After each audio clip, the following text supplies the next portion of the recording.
Departamento de Financiamiento y Supervisión de Fondos Partidarios.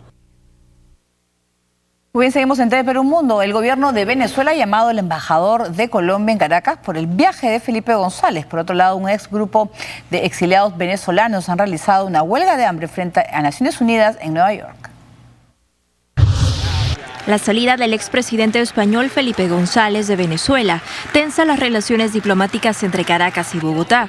Este miércoles el gobierno convocó al embajador de Colombia para que explique por qué se autorizó la salida del exmandatario europeo en una aeronave de la Fuerza Aérea de ese país. Fui sorprendido con la información de que un avión de la Fuerza Aérea Colombiana, asignado a la presidencia de la República de Colombia, vino a llevárselo del país. La canciller Delcy Rodríguez ha citado al embajador de Colombia aquí en Caracas para pedir explicaciones. Yo espero que las explicaciones sean suficientes y muy claras sobre esta situación. Enseguida el gobierno colombiano emitió un comunicado en respuesta a los cuestionamientos de Maduro, en el que se confirma que fue el mismo Juan Manuel Santos quien autorizó el traslado de González a Bogotá.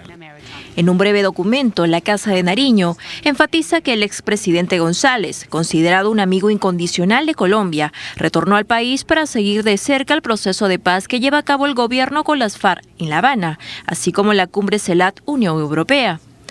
Sin embargo, para Maduro, la partida del expresidente español significó una huida del país. El domingo pasado, González llegó a Caracas con el objetivo de brindar apoyo legal a los presos políticos, Leopoldo López y Daniel Ceballos, que acatan una huelga de hambre indefinida, pero no lo consiguió. Ante el aparente hostigamiento que viven activistas y grupos opositores del régimen, venezolanos en otras partes del mundo intentan alzar su voz de protesta. Este es el caso de Yosmir Gutiérrez y Eduardo Bavaresco, que iniciaron una huelga de hambre frente a la sede de las Naciones Unidas en Nueva York para pedir reunirse con el comisionado de Derechos Humanos. Solicitando que una comisión de los derechos humanos nos atienda y que seamos escuchados, para que ellos apliquen, entiendan la realidad de Venezuela, que es muy diferente a la que expresa el régimen. Entonces, realmente ya es hora de que los organismos ya empiecen a pronunciarse al respecto. Mientras tanto, en el Vaticano, los dos concejales venezolanos, José Vicente García y Martín Paz, anunciaron el fin de su ayuno, tras conseguir conversar con el Papa Francisco y entregarle un comunicado en el que expresan y describen las causas de su protesta.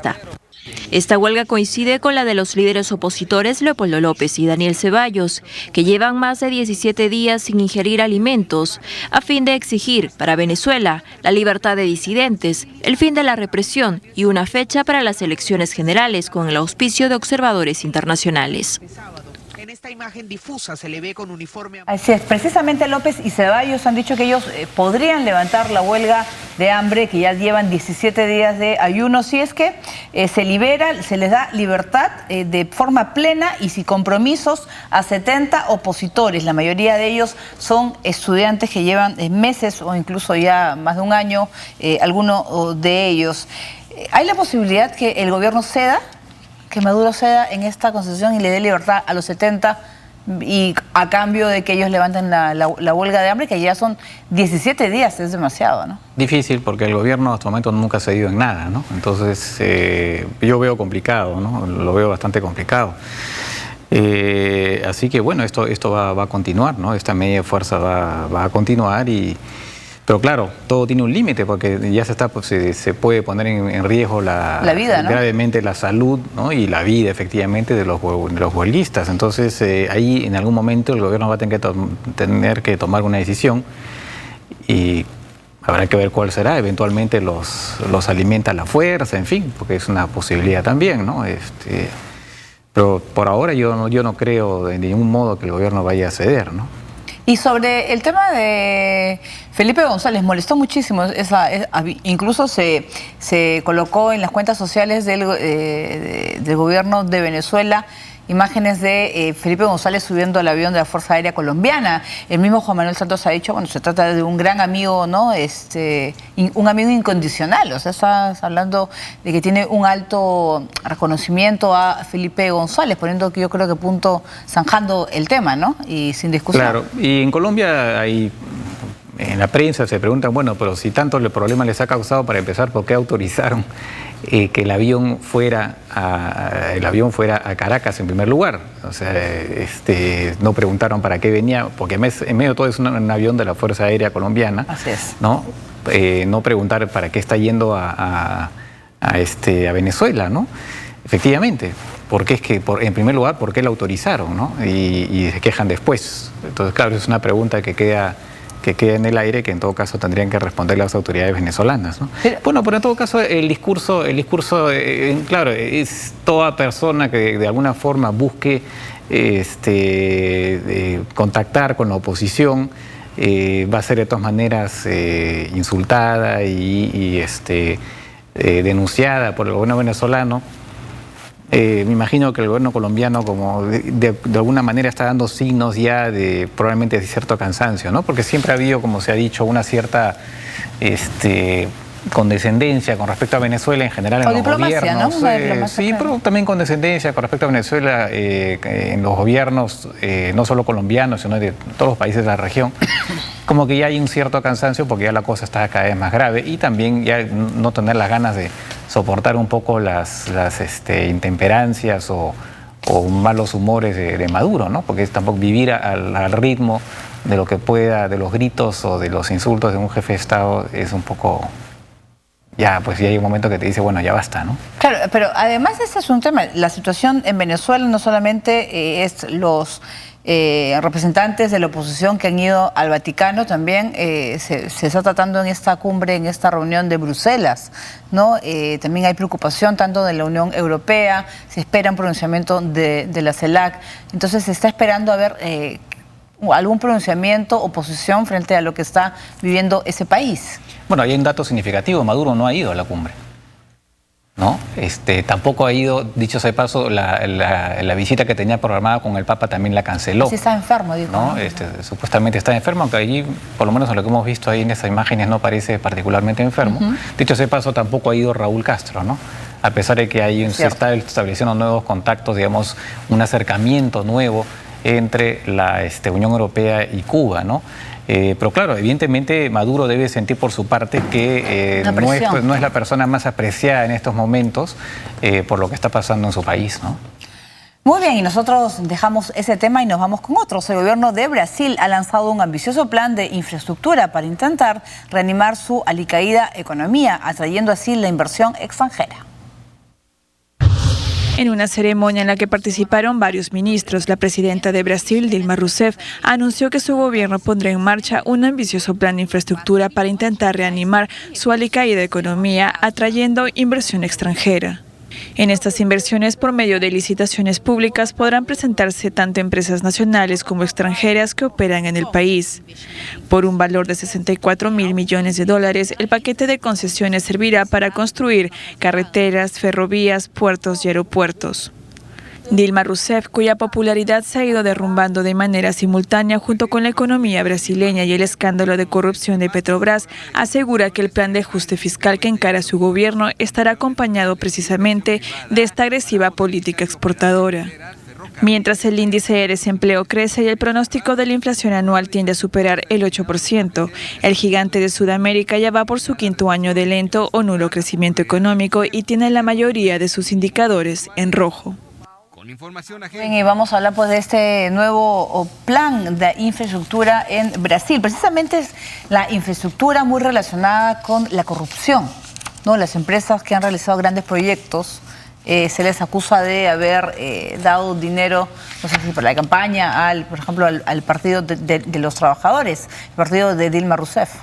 Bueno, está este caso, por un lado está el Petrobras, efectivamente, por otro lado las grandes empresas de infraestructura, ¿no? De Odebrecht, y otras más, ¿no? Incluso ya la cosa está teniendo repercusiones incluso en el Perú, porque se está hablando de propinas, ¿no? Repartidas acá en el Perú, así que van a haber efectos aquí, ya están habiendo y van a haber probablemente en los próximos días. Claro, todo eso forma parte pues del problema de la corrupción en Brasil, pero esto es otra cosa. Aquí lo que se busca es relanzar una economía que está estancada, ¿no? con estas obras de infraestructura, en gran parte ferroviarias, es todo un gran paquete a lo que se va a sumar el famoso proyecto del tren bioceánico, ¿no? El proyecto chino, ¿no? Se espera que con todas estas inversiones que se van a dar, la economía brasileña pueda alcanzar un crecimiento del 3%, que ahora que está prácticamente nulo, ¿no? Si no en recesión. Pudiera ser que, digamos, se pudiera levantar la economía, ¿no? Y eso evidentemente es algo que preocupa sobremanera a la presidenta Rousseff, porque bueno, su popularidad pues está también de capa caída, ¿no? Entonces ella necesita pues un impulso para levantarse, ¿no? Claro, ella necesita ya urgente y bueno, ahora la hemos visto, ella se ha ido a la cumbre de Bruselas. Y bueno, está participando en las diversas reuniones. ¿Hay expectativas sobre Rousseff? En cuanto a la Unión Europea, bueno, ella en estos momentos siempre, claro, porque se trata pues de un socio importante, ¿no?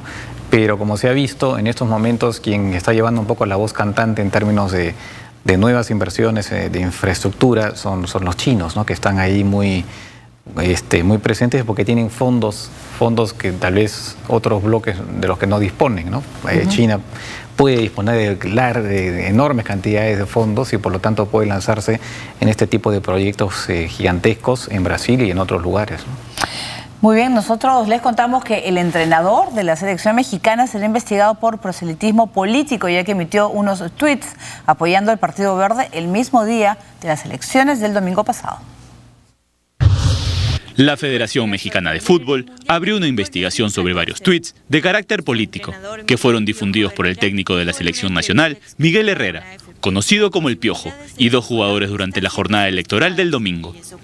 La Federación informó en un comunicado que evaluaría si el seleccionador, el delantero Oribe Peralta y el mediocampista Marco Fabián violaron el código de ética que estipula mantener una posición neutral en asuntos de naturaleza religiosa y política. De ser culpables, serían multados. El entrenador desató una polémica con los tweets que publicó en apoyo del Partido Verde, una organización política controvertida y multada con millones de dólares por violar de manera sistemática las leyes electorales que regulan la emisión de propaganda. Apoyemos a la selección, no dejen de votar, vamos con los verdes, y los verdes si cumplen, fueron los 2 controversiales tweets publicados por Herrera durante la reciente jornada de sufragio. El verde es también el color de la selección mexicana de fútbol, pero los verdes si cumplen era el lema de la campaña del partido en mención. La ley electoral prohíbe que las agrupaciones hagan campaña el mismo día de la elección. El Partido Verde indicó que no tiene nada que ver con los tweets. Después del cotejo amistoso, en el que la selección mexicana perdió 2-0 ante Brasil el domingo en Sao Paulo, Herrera se defendió. Soy un ser humano, soy un ciudadano mexicano. Puedo emitir opiniones en medios sociales, afirmó. Yo dije que iba por ellos, nada más. No dije vengan todos, síganme, añadió. Asimismo, Oribe Peralta, jugador del América, publicó un tuit pidiéndole a los mexicanos que voten. Arriba México, antes que nada, vámonos a votar. Después, a ver a mi selección. Quiero un México verde, ponte verde. Mientras que Marco Fabián, que juega en las Chivas de Guadalajara, retuiteó a Herrera y también empleó la etiqueta Ponte de Verde en su cuenta de Twitter. Hacemos nuestra primera pausa en el programa. Vamos a regresar con información de Medio Oriente y el piloto sirio que se quitó la vida antes de caer en manos del Estado Islámico. Volvemos.